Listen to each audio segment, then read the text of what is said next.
Hello, welcome to the podcast. My name is Madison and today I'm in Kildare Community School, and today we'll be covering a range of topics.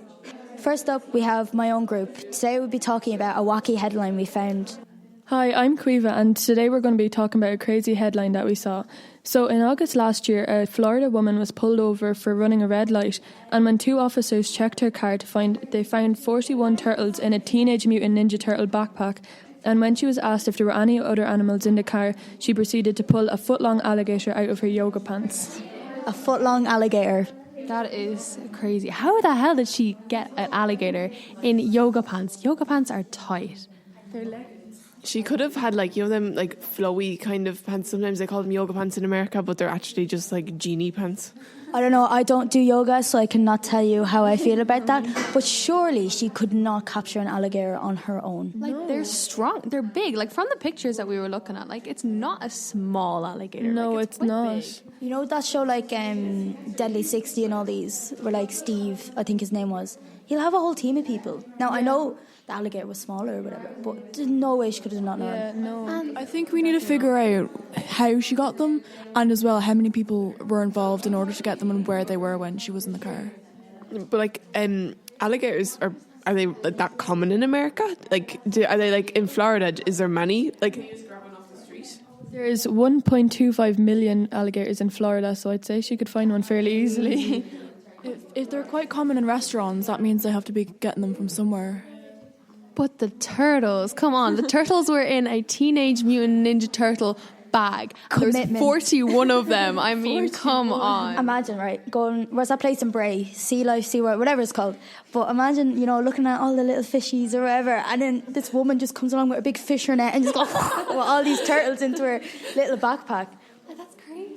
But we don't know. Were they alive turtles? Were they dead? How would you fit 41 alive turtles in a backpack?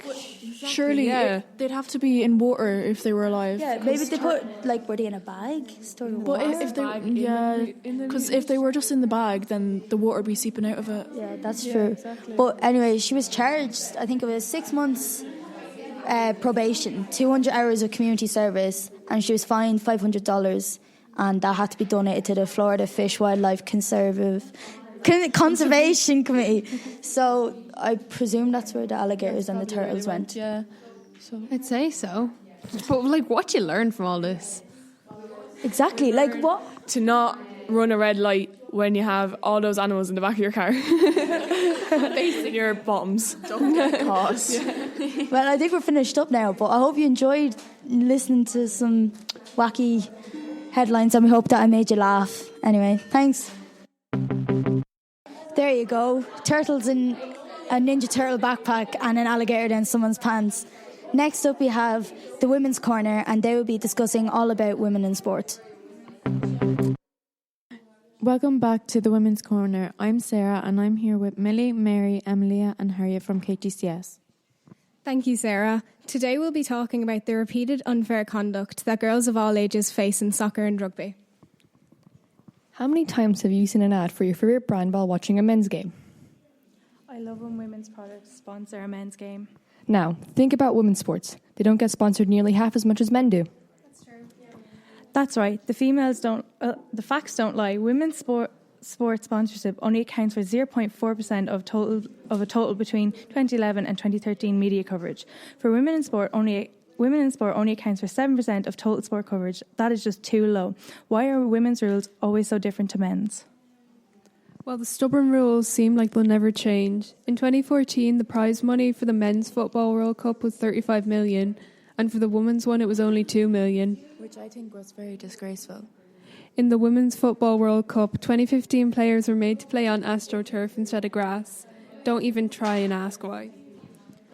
Women are also always asked weird questions that have nothing got to do with their sport, such as sexist questions that include, who are you dating?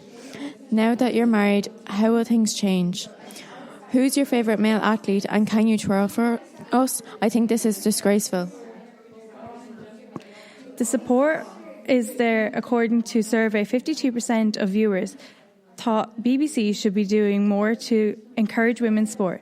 71% of UK adults agree showing more women in sport would be good. This would also help inspire younger women to join in sport and give them more confidence. Women are constantly fighting and speaking up about this. In 2017, Ada Hegerberg, the women's Ball d'Or winner, quit the Norwegian team in protest of what she said was a lack of support for women's soccer. And in all women's sports. The discrimination has to stop now. We have the support of the public and female athletes, so let's change something now. Thanks, girls. This is our outlook on women in sports. Thank you for joining us in the Women's Corner. Wow, some really interesting topics spoken about there. Now we move on to Love Island. Love Island is a reality TV show where 12 singles are going into a villa for 8 weeks to try find love. This is the first winter series as the demand for Love Island is getting popular each year. So a few of the people that came in at the start were Shauna, Shanice, Paige, Sophie, Jess and Eve, and then the lads were Connor, Callum, Naz, Mike and Ollie. Sophie was coupled up with Connor, Shauna was with Callum, Naz was with Shanice, Ollie was with Paige, and Megan. So about 2 days into Love Island, Ollie realised that he had feelings for his ex, so he decided to leave Love Island, which meant Paige was single and vulnerable. And then after Ollie left, they got an announcement that 2 new lads were coming into the villa. They were Finn and Conor with G. So Finn coupled up with Paige and they've lasted till now. They're now going out, their boyfriend and girlfriend. What was your lad's name? Oh yeah, so Casa Amor, right? Casa Amor is another villa and the lads go there and then 6 new girls come into them. So then the original girls are in the other villa and then 6 new boys go into them and they have to see if they're going to stay with their original people or change. So the people that stuck is Paige and Finn, Shanice and Luke T. Is that it? That stuck. And then the rest changed. So Callum and Shauna, they were a couple, but then Callum's had turned for Molly, which caused a lot of drama. Then Naz went with Eve, which made Demi vulnerable. And then Jess coupled up with Ched, which is like a giant. He's literally like a giant. And then Luke T. Wait, is it Luke T or Luke M? Luke M coupled up with Demi because Demi was done with Naz because Naz was with Natalia, and then they left. But Natalia doesn't actually like Luke M. Yeah, she just went into the villa. She used her to get into the villa.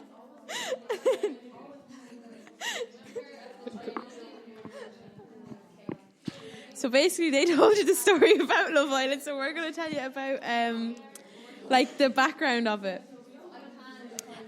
How are people picked for Love Island? People are the producers scout out some contestants, and then most people apply for it, and they have to go through loads of interviews, and then if they're lucky enough, they'll get picked because thousands of people go through for it. Why would some people go on Love Island? Some people have the wrong idea of going on, because some people only go in for the money and because there's a 50k prize at the end of it. And then some people go in to get loads of followers and sponsorships and brand deals at the end of it, and they'll always come out with more followers and probably a verification tick. We think that most of Love Island is staged, and it's common knowledge that they have to redo some scenes and sets and all. There's a lot of rules in Love Island. They're not allowed their phones. They are given phones when they go in there to promote Samsung and all. They're not allowed to have much alcohol. They have limited drink at nighttime. They're not allowed to play music because copyright.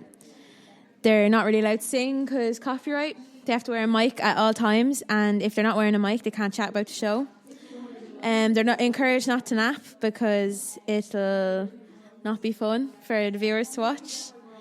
They get free clothes from the sponsors. I saw it first, and they're not allowed to wear clothes with visible brands on them. And there used to be a smoking area, but they got a lot of stick for it, so they have to go outside the villa to smoke now. But all the contestants are well looked after. They have mental health checks and all before they go into the villa. They have chefs to cook for them. Beauticians and hairdressers and all that comes in once a week so that they're all looking grand for the camera. Their food and their food and water is all monitored to make sure they're hydrated and they're eating the right stuff. They all work out. And there's high security in the villa because, especially in Cape Town, they were afraid that the contestants were going to get kidnapped and murdered.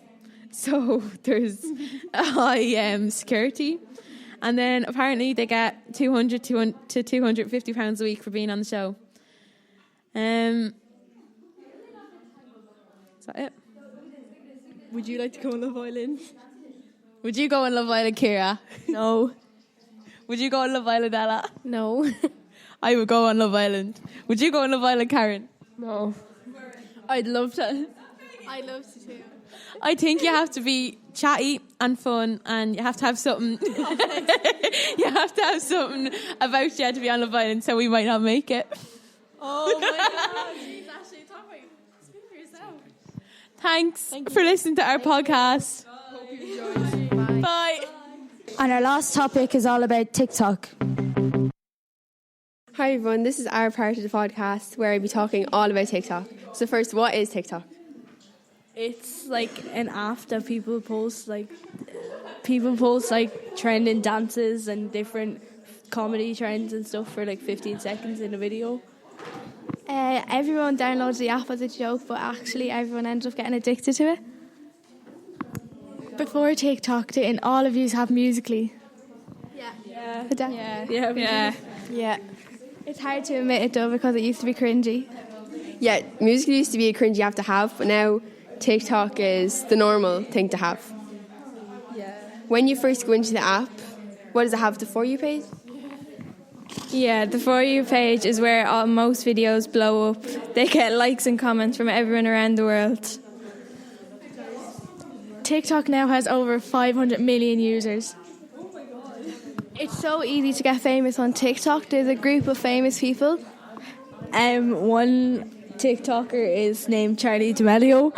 She's only 15 years old and she joined in June 2019 and now she's amassed over 20 million followers. Charlie is a part of a group. They all live in a house called a Hype House. This is in LA where all TikTok stars go to create content together. How many people live in the Hype House? There's actually only 4 people that live in the Hype House: Daisy, Alex, Cover and Thomas. But there's loads of people of the same friendship group that come and create content. Don't lots of them go out together, like Charlie and Chase, and then there's other TikTokers, but are they actually together or is it just publicity? I don't know. There's loads of couples in the house, but I don't know if they're actually together. TikTok is a really good way for artists making music to promote their songs because it's so easy for a song to go viral on TikTok. Some of the most famous ones are Roxanne by Arizona Zervas, The Box by Roddy Ricch, Lottery by K-Camp, Say So by Doja Cat, No Idea by Don Toliver. What do they do with the songs? They make dances that go along with the songs, like the beat. It's like a trend that everyone tries to do as it gets famous. If one famous person does it, everyone kind of tends to do it. So, have any of you tried to become TikTok famous? Yeah, I've tried, but it's quite hard because Ireland's really small and we don't really get that many views in Ireland because America's really big. So most of the American people get most of the views. Yeah, loads of Americans make money from it because they get sponsors and brand deals and they promote it on their TikToks. And yeah, it's like a normal thing in America to do it where you wouldn't see anyone doing it in Ireland. Ireland just take it as a joke, but Americans actually think, yeah, this is like my job. TikTok is mostly just Americans and like that are famous, and then there's kind of like there's a house in England and it's like the Hype House, but it's like all British people, but I don't think it's as like successful as the Hype House. Most people that go viral are usually because of their looks and stuff, so it's like hard to get on the For You page. There's loads of celebrities on TikTok like Dwayne Johnson and Cardi B and the Jonas Brothers and 5 Seconds of Summer and Post Malone. There's also like old Musical.ly stars that are kind of like trying to keep their followers on TikTok, but it's not going great for them because they were on the Musical.ly app, so there's more like TikTok stars instead of Musical.ly stars, so it's a very complicated app. Lauren Gray is the most famous girl on TikTok. She has over 38.9 million followers and 2.2 billion likes. Do you think Charlie will surpass her in her followers though? Yeah, because I think Lauren's followers are all from Musical.ly, where now everyone follows TikTok. They think Charlie's better for TikTok. What about boys? Like, who's who's the most famous for boys? I know Musical.ly was like Jacob Sartorius, and he made like a comeback, and everybody was kind of like, "No, you're too cringy." Yeah, I'm not sure. It's probably Chase because of Charlie, because she's like the second most famous girl. So because he's with her, he's probably getting all the followers from her. Thanks for listening. I think we'll finish it up there, guys.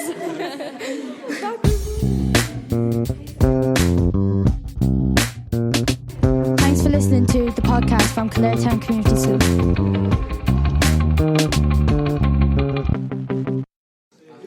Hello, welcome to the KDCS podcast. Hello lads, introduce yourselves. My name's Sam. My name's Ahmed. My name's Evan. Adam. My name's Rory. Today we're going to be talking about the Premier League, TY versus fifth year, our own little game we play in the yard, VAR itself, and local football, and compared to professional football, and the different rules and the different quality in the game. So who wants to start us off? I'll start off. Right, lads. So who do you think is the top 10 players of the decade? So your top 10, 11 players of the decade. Who would you put in, Sam? So I'd say we'll kick off with a goalkeeper. Everyone will say goalkeeper. I'd go with David De Gea. Consistent for 6 or 7 years. Dropped off a bit now, but he's top quality. Ahmed? I don't know, man. I'm going to skip this one. Yeah, I go with De Gea as well, to be honest. He's been there for the last few years. He's been top quality. Last kind of season or two, he's been a little bit shaky, but he's definitely the best. I'd like to say Peter Crouch. De Gea's a good shout, but Peter Crouch is probably one more than De Gea. Rory? I suppose De Gea would be a good shout there. He's been a good servant for Man United there over the last few years. So pass it back to Sam there for his defenders. Okay, we'll go with centre halves now. I kick off with John Terry. Consistent when he was at Chelsea up till he retired, so I'd put him in there. I think I'll put in... I'd probably put in something like Sergio Ramos. He's been pretty good over the last couple of years, so I'll put in Sergio Ramos. Left back, I'd probably give to Azpilicueta. Centre backs, we count Rio Ferdinand and Vidic. Would they count? Yeah. Would we count as them? I'd put Rio Ferdinand, David Luiz maybe, and then Kyle Walker. I'd say Kyle Walker right back, left back, Emerson from Chelsea's been solid, yeah. Maybe Alonso ties him. Centre halves, Vidic obviously, and probably Terry as well. I'd say maybe right back I'd have to put Trent Alexander-Arnold, even though he's only there a few years. Two centre backs have to be Robert Hoot and Ryan Shawcross. And fairly good. I suppose at left back then might have to go with Christian Fuchs or something. He had a good season there in 2013 when they won the league. So I'll pass it back to Sam again. Midfielders. Kante, De Bruyne, and maybe... we're throwing a controversial one. Jordan Henderson.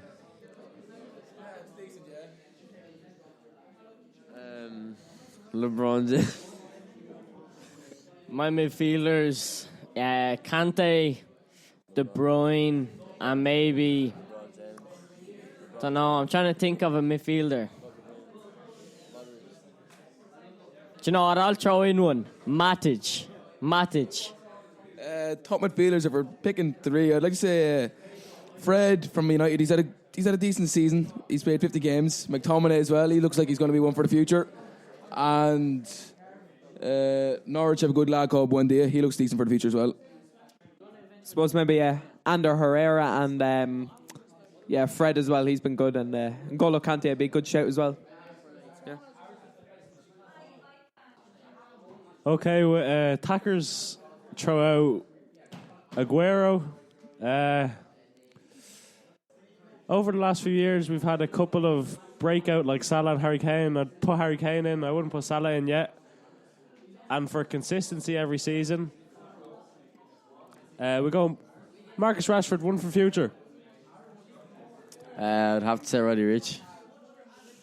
I would give it to Aguero, Raheem Sterling, and probably Harry Kane, to be honest with you. I'd give it to Rooney, but I'd like you to pause the podcast right now and do a minute silence for Jordan Sinnott, who sadly passed away at the weekend. So if you can do that now, we're not going to obviously do a minute silence now, it'd be a bit awkward, but yeah, I'll pass it on in it. Suppose Berbatov would be a good shout, he's a Man United legend and played for Spurs for a while. And Salah and Demarai Gray. Yeah, he's a good player, League table.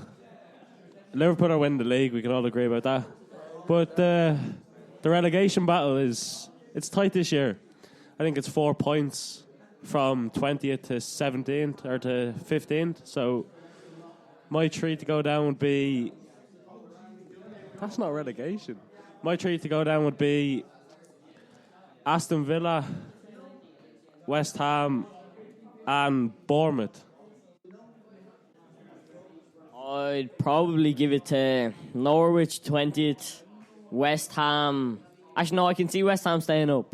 Watford are going relegated 19th, and Villa 17th. I'll pass you on to Adam. Probably Norwich. Never really liked them. Never really liked Carrow Road. I do like the one that goes, "Who are you?" I like that. Aston Villa, never really liked them, so I'd like to see them go down. I think they'll go down. I think Bournemouth might just keep it up. Maybe West Ham as well. I don't really like West Ham. Yeah, look, just looking at the league table here, I suppose Norwich are definitely going down like 6 points off Watford in 19th. Watford are going fairly well. I suppose that they'll probably get out of the relegation spot soon enough. I suppose Aston Villa, and I'm actually going to say Brighton at the moment. They're just playing useless. All right. So we're going to talk about VAR, and we're going to get the lads' opinions on if they're for VAR or against VAR, and what do you think they should change VAR. So I'm going to start, and I say I'm against VAR. I think it ruins the game. People are celebrating offside goals, and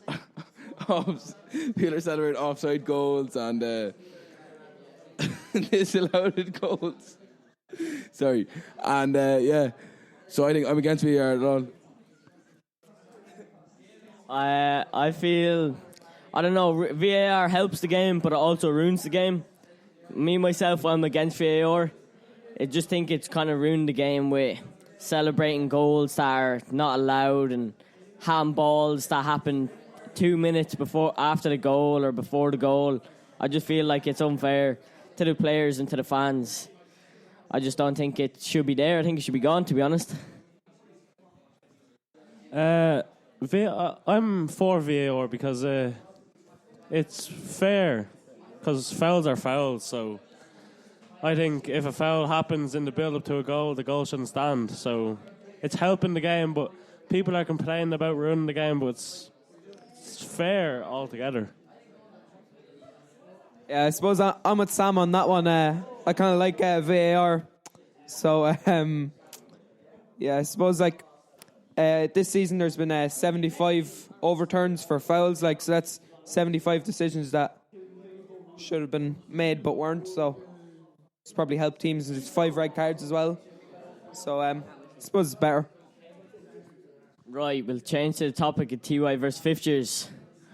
Right, so who do you feel is one of the most one of the people that you wouldn't have thought would have been a soccer player but has is outstanding kind of on the pitch?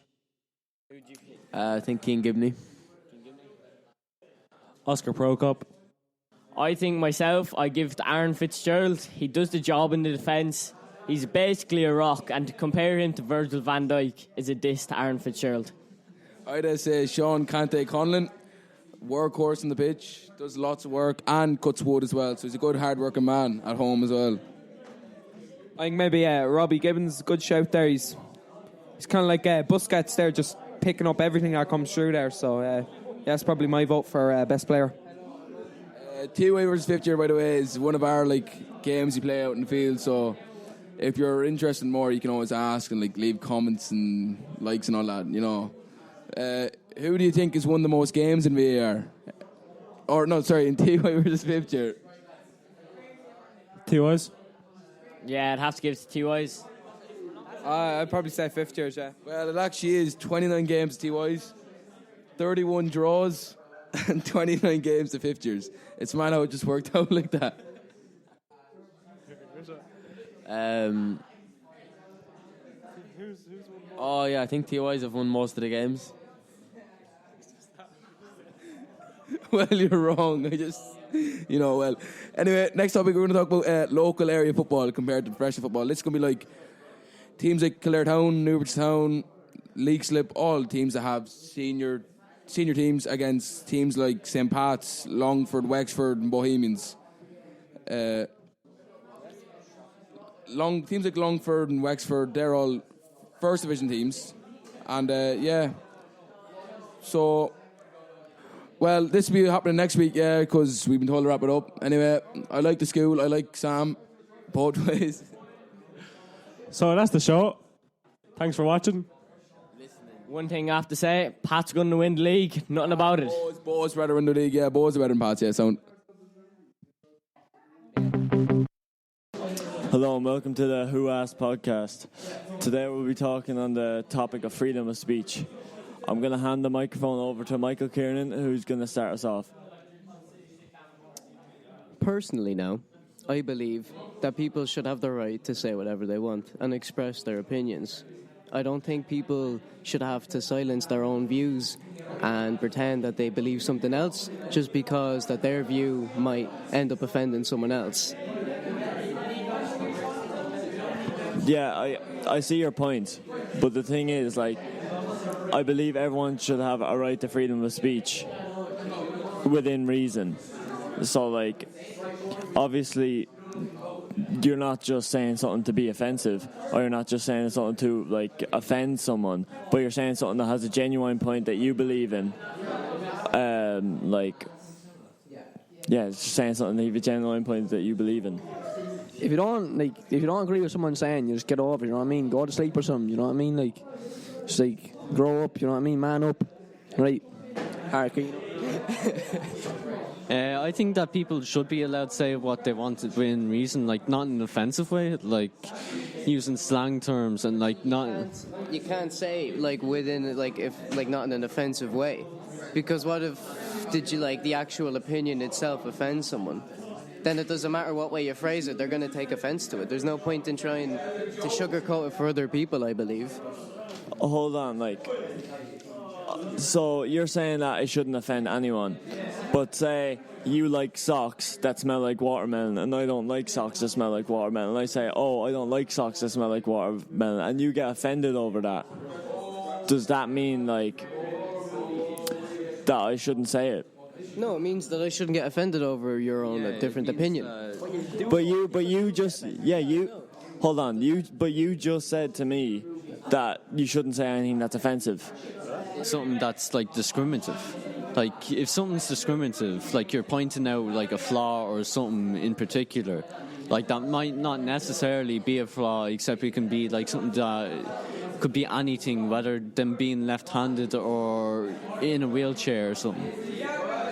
I know, but say it's something like sexism, and I say, I personally don't believe the wage gap exists anymore, and that offends someone, but that's my personal belief. Like, is it okay if I say that? Yeah, it's okay for you to say that, except like other people can say that it's like false by bringing up stats and other stuff, like showing the stats over time, etc., between like different actresses and actors. But people have shown, like, using stats, that it is false. It doesn't actually exist. But someone that still believes that it does exist will then get offended by me saying that it doesn't. Right. I'm going to pass it over to Tom Dillon, and I'm going to get his opinion on all this. I don't think people should be withheld from saying what they want to say. To a certain extent, like, you shouldn't be allowed to go out and slate someone for their sexuality or their whatever it may be, like their gender or whatever it is. But in the same sense, you should be allowed to have your same thoughts of your own opinion on the topic. Very well said, Tom. I agree with you there, but that's saying that I shouldn't be allowed to come out and slander someone's sexuality. Like, that is true, but say if there's a certain aspect that I don't like, say if someone's homophobic, well, not homophobic, but they just don't agree. Yeah, they just don't agree with it, but they don't do anything that affects them. Do you still think that they shouldn't be allowed to say, I don't agree with lads marrying lads or girls marrying girls?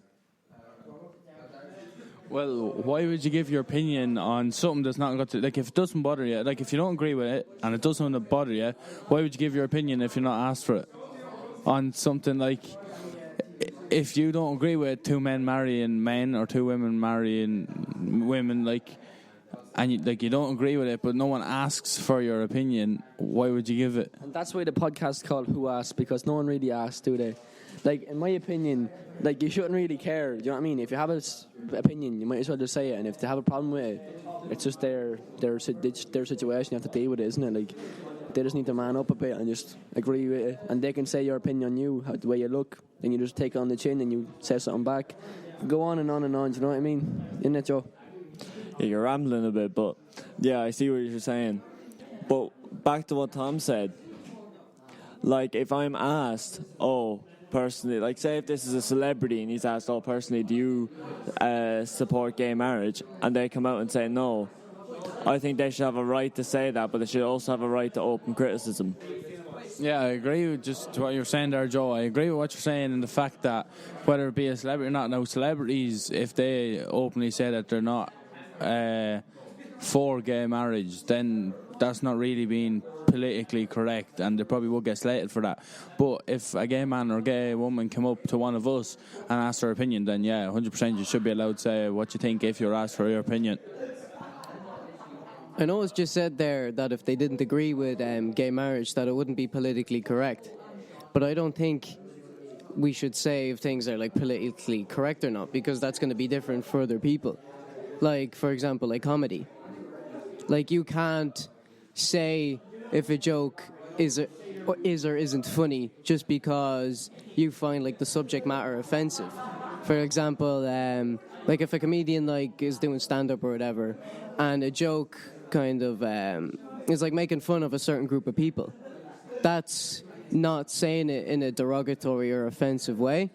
Like, the joke's being said in a way to make other people laugh. It's not serious. But nowadays, people, like, take, like, huge offense to, like, comedians and all. Like, when, what's his name? Dave Chappelle. When his Netflix special came out, everyone was trying to, like, cancel it. Everyone was trying to, like, get it off Netflix. People were going mad. In a lot of the articles that were written about that, they didn't say, well, obviously they were saying that it was offensive and all, but they were saying objectively that it wasn't funny, when comedy is subjective, you know? If I find that joke hilarious, but then someone else doesn't, you know, they don't have the right to tell me that I shouldn't, like, not only be allowed watch that when they're trying to cancel it. That's stopping, like, other people from enjoying it, when I don't think that's right at all. If someone wants to watch a comedian do stand-up that might have offensive jokes in it that they don't agree with, they want to, like, cancel it. Like, but other people want to watch it and they think it's funny. I don't think they should be allowed cancel it. All right, we're going to have to wrap up this episode now with the Who Asked podcast. It was great talking to you, lads. I hope you all have a good day. Me and Dermot aren't friends anymore. Tom, would you like to say anything before we go, or you, Connor? No, I'm really good now. Okay. Ben, how about you? No? I'm okay. Okay. We're going to end it now. Thank you for listening. Hello, welcome to the movie podcast. My name is Aaron, and today I'm in Createschool, and today we'll be covering a range of topics such as movies and TV shows. I'd like everyone to introduce themselves. Hi, my name is Morgan. Hi, my name is Connor. Hi, my name's Cormac. Well, my name's Kieran. So, lads, what's everyone's favourite movie at the moment? My favourite movie at the moment is Fast and Furious Tokyo Drift. I like that because I'm really into cars, and that I think the storyline is very good in it. Very interesting. I'd have to say my favourite movie would be the original Italian Job. I think it's a very good movie for its time, and it's very immersive. All the camera angles make it like feel like you're there, and like very like an action movie. It's very good, yeah. Very nice. I like Prisoners. Jake Gyllenhaal and Hugh Jackman came out in 2013. Dark film, but like it's like kind of like a crime one. It's very interesting, very engrossing. So yeah. I say 1917, you know, it was a good realistic movie, you know, one continuous shot which really made you feel like you're there. Very good. Yeah, my favourite movie would probably be The Brothers Grimsby. Love an old comedy myself. Yeah, it's got good storylines. Spy, two children separated at birth. Yeah, that'd be my favourite. So, what's everyone's favourite TV show at the moment? My favourite TV show at the moment is probably Top Gear. I like Top Gear because I'm really interested in cars, and I like the road trips that they're doing as well, and I like the hosts. Ah, yeah, very good. I'd have to say my favourite TV show would be Blue Bloods. It has a very interesting storyline, and you're always looking forward to the next episode. Might be Peaky Blinders. Yeah, just class. Favourite season probably be season 4. Saw out the Mafia, so yeah, I like that stuff. How to say Friday night dinner is a good comedy. You know, it's about two sons that come to see their mum and dad every Friday night for dinner, and there's always something going on in the house. Yeah, I'm a Peaky Blinders man myself. Very good TV show. Yeah, I'd say season 4 is the best. Very good. So, lads, any movies everyone's looking forward to? Probably Fast and Furious 9.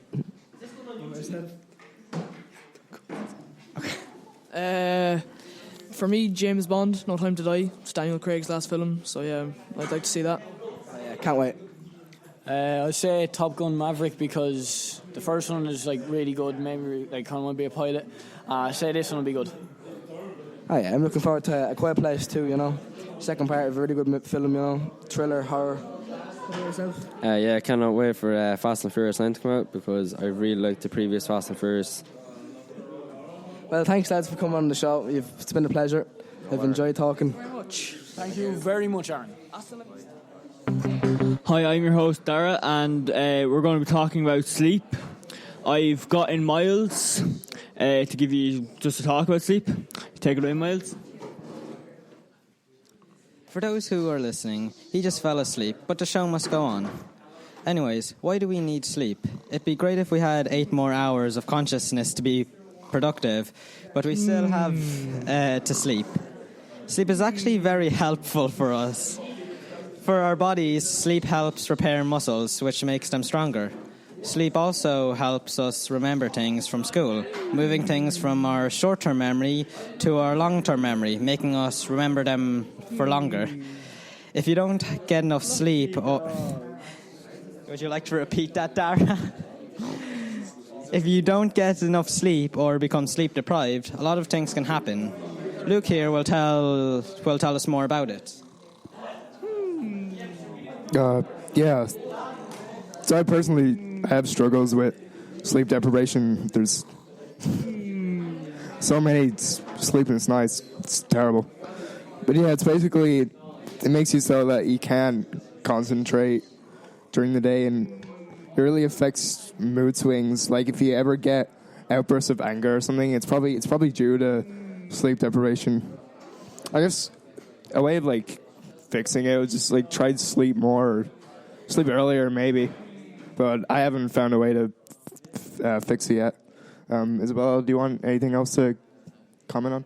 Yeah, it's crazy because studies show that only 15% of students get 8.5 hours of sleep, which isn't a lot of people. Teenagers should get 8 to 10 hours of sleep, which I know is hard, as I struggle myself with insomnia.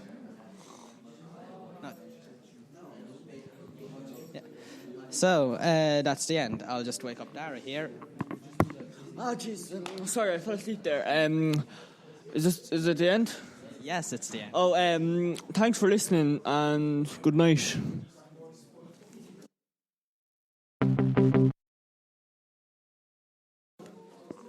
Hello, welcome to Matchday Madness. My name is Cian Murray and I'm talking live from Kildare Community School. I'm with Cian Gibney, Robbie Gibbons, Matthew O'Rourke, more commonly known as Rob's son, and our special guest today is from Chelsea, London, Sean Cante-Conlon. We'll be talking today about famous football derbies. Before we get into the derbies, boys, I think we should let all of our new listeners know what a derby is. A derby is a match between two teams who have a strong rivalry between each other. The rivalry between the clubs can come from politics, religion, location and incidents in the past. The derbies are seen all across the globe and most involved hatred towards the opposing team. I think we should kick our derbies off with Man United versus Liverpool, and we'll pass you over to Cian Gibney for that. Man United and Liverpool have always been a strong derby. It's one of the most recognisable in the Premier League. Man United have managed to have control over the total amount of derbies. In the last 27, the last 10 years, Man United have managed to win 12, Liverpool winning 8, and there's been 7 draws.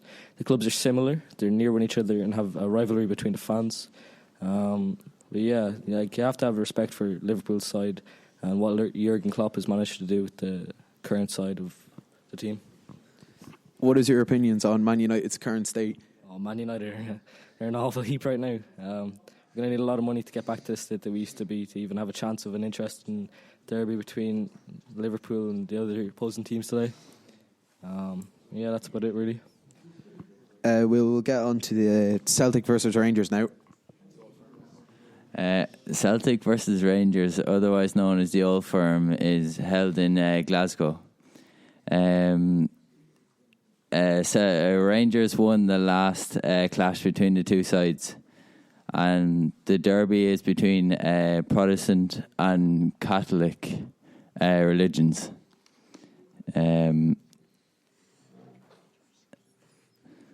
Any questions, lads? Which side would you go for in this derby?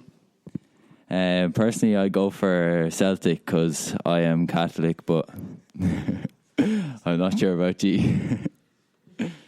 I'll pass you on to Matthew now for the AC Milan. Hi, my name is Matthew. This is the Milan derby between AC Milan and Inter Milan. The first meeting was on the 10th of January in 1909. AC Milan bet Internazionale 3-2. This derby is a big derby because not only do they share the same city, but as well the San Siro, the same stadium. What's different to this derby to most derbies is there's many players that have played for both clubs, Internazionale and AC, including Patrick Vieira, Edgar Davids, Taribo West, Andrea Pirlo, Clarence Seedorf, Hernan Crespo, and as of recent, Zlatan Ibrahimovic. Zlatan Ibrahimovic scored in the last meeting of these teams on the 9th of February 2020, where Inter Milan came back from 2-0 down to win 4-2. What's your opinion on Zlatan? Zlatan is one of the best players to have played in this derby, as he's played for both teams and has done well for both teams in this derby. Thanks. And now we will talk about the El Clasico. El Clasico, or Real Madrid versus Barcelona, is one of the most worldwide known derbies. It's more for politics, as Franco, the dictator of Spain, supported Real Madrid, and Barcelona were seen as freedom fighters in Catalan. The match has been on Real Madrid's favour as they've won more in total, but in recent years Barcelona has become more dominant and hasn't been beaten since 2017 by Real Madrid. Sorry. And I think we should go to our own derby here in the school. We have our own derby here at the school. It's TY versus fifth years, and it's a match played at break time. And we're going to have a group discussion now about the match we played today. First off, boys, I just want to say that we had an excellent performance today against the fifth years. Managed to secure, what was it, a 4-3 win, which was beautiful. Excellent performance out of the players. Expect many more in the coming season. Weather mightn't have been on our side, but sure, we won in the end. Yeah, oh yeah. We have a record of 2 wins from 2 now on the big pitch, so we're going well, and we look to improve on our performance every week. We have a solid squad, and Adam Balmer in goals has always been our real David De Gea. You could even compare him to apple juice. Absolutely amazing, no matter what kind of weather there is. We have some dodgy strikers sometimes. Podger Carroll, Keane Gibney, and Evan Elders. I managed to secure one today, which I was pretty happy with. Evan's always doing a madness up front, so fair play to him. Right. Thank you very much.